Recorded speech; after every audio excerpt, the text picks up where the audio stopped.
दोस्तों, बोर्ड परीक्षा 2024 को ध्यान में रखते हुए हमने बहुपद से कुछ मॉडल सेट लेके आए हैं। सवाल देखिए किस तरह के हैं। बहुपद x square minus 2x minus 3 का शून्य कौन सा है? तो ध्यान दीजिए, शून्य ज्ञात करने के लिए हम दो तरह से इसका उत्तर निकालते हैं। या तो बहुपद का गुणनखंडन कर दीजिए या मान रख कर देख लीजिए कौन सा शून्य होगा। चलिए यहाँ देखिए, हम बता रहे हैं। जैसे बहुपद यहाँ दिया हुआ है x square minus 2x minus 3, तो इसे गुणनखंडन करेंगे तो हमें पता चल जाएगा कौन है। तो 1 तिया 3 माने x square minus 3x plus x minus 3, x common ले लिया जाए तो एक्स माइनस 3 होगा, प्लस 1 ले लिया जाए एक्स माइनस 3 माने x minus 3 into x plus 1, अर्थात इसका हो जाएगा x बराबर 3 और इसका हो जाएगा माइनस 1। याद रखिए, गुणनखंडन करने से ही शून्य की प्राप्ति होगा। तो क्या निकला? 3 और माइनस 1, 3 और माइनस 1 यहाँ पे है। यदि आप गुणनखंडन करने में परेशानी हो रही है तो एक और उपाय है। यदि हम बारी बारी से मान रख के देख ले कि कौन रखने से बहुपद शून्य हो जाता है। जैसे यहाँ देखिए, पी एक्स बराबर है x square minus 2x minus 3। हम क्या करेंगे? हम बारी बारी से 3 रख के देखेंगे। मन में यहाँ सोचेंगे 3 का स्क्वायर 9, यहाँ 3 रखेंगे तो 3 दूना 6 और इधर 3, यानी यहाँ ऐसे 3 स्क्वायर माइनस 2 इंटू 3 माइनस 3 ऐसे रख के देखना है। 9 माइनस 6 माइनस 3 माने 9 में 9 गया शून्य। हम जान लिए कि 3 शून्य है। और भी देखना है, यहाँ 1 है तो 1 भी रख के देख लीजिए। तो क्या हो जाएगा? 1 का स्क्वायर होगा माइनस 2 इंटू 1 माइनस 3। यदि ऐसा करते हैं तो 1 का स्क्वायर 1 और इधर 2 और 3 5 हो जाएगा। 1 में 5 जाएगा तो शून्य नहीं आएगा। यदि हम माइनस 1 लेके देखें तो क्या होगा? माइनस 1 का होल स्क्वायर प्लस 1 होगा और इधर माइनस इंटू माइनस क्या हो जाएगा? प्लस और माइनस 3, यानी 3 में 3 चला गया तो क्या हो गया? शून्य। तो हमने देखा कि 3 रखा तो शून्य आया और माइनस 1 रखा तब भी शून्य आया। तो इस तरह हम दो तरीका से हम इसका उत्तर जान सकते हैं। या बहुपद में मान रख के गम लीजिए या इसका गुणनखंडन कर दीजिए। तो इस तरह उत्तर आपका हो गया बी। अगला प्रश्न देखें। बहुपद x square minus 7x plus 10 का शून्यक अल्फा और बीटा हो तो 1/अल्फा जोड़ 1/बीटा का मान ज्ञात कीजिए। देखिए कैसे निकालना होगा। आप लोग तो सूत्र सीखे ही होंगे कि अल्फा प्लस बीटा बराबर होता है माइनस b/a और अल्फा इंटू बीटा बराबर होता है c/a। जानते हैं? तो क्या ज्ञात करना है आपको? 1/अल्फा प्लस 1/बीटा ज्ञात करना है। तो हम यहाँ लघुत्तम ले लेंगे तो अल्फा बीटा हो जाएगा, यानी बीटा जोड़ अल्फा माने ऊपर में योगफल और नीचे में गुणनफल। तो योगफल का सूत्र है माइनस b/a और गुणनफल का सूत्र है c/a। ए कट गया माने माइनस b/c। अब हम मान रख कर जान लेंगे। तो b कौन तो है? बीच वाला क्या है? -7 है और -7 है ना। सूत्र में तो माइनस लगता है तो ये सूत्र का माइनस है, लगा दिए। और c है 10, काट कूट कर देंगे तो 7/10 प्राप्त हो जाएंगे।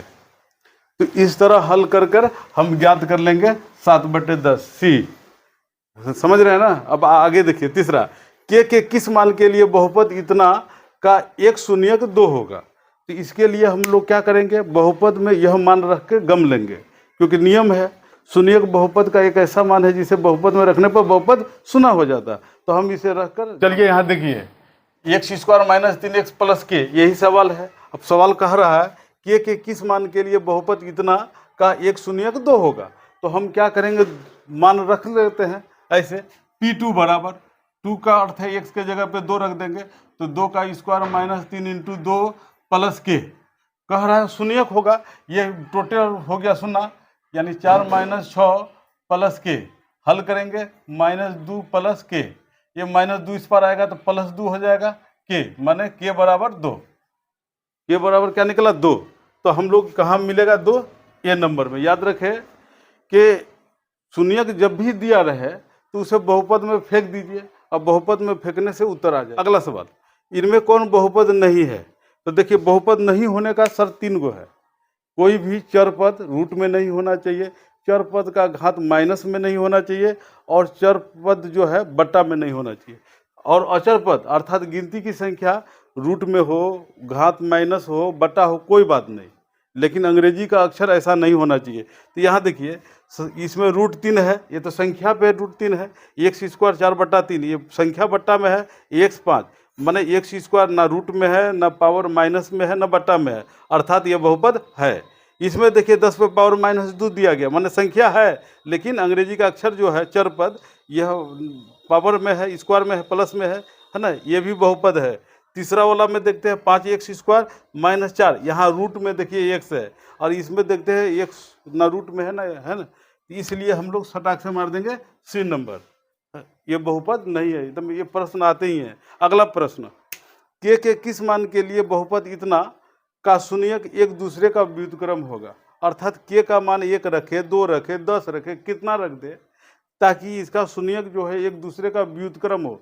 व्युत्क्रम माने बट्टा में हो। जैसे ये को शून्यक यदि अल्फा है तो दूसरा शून्यक 1/अल्फा होगा, तो इसे एक दूसरे का व्युत्क्रम मानते हैं।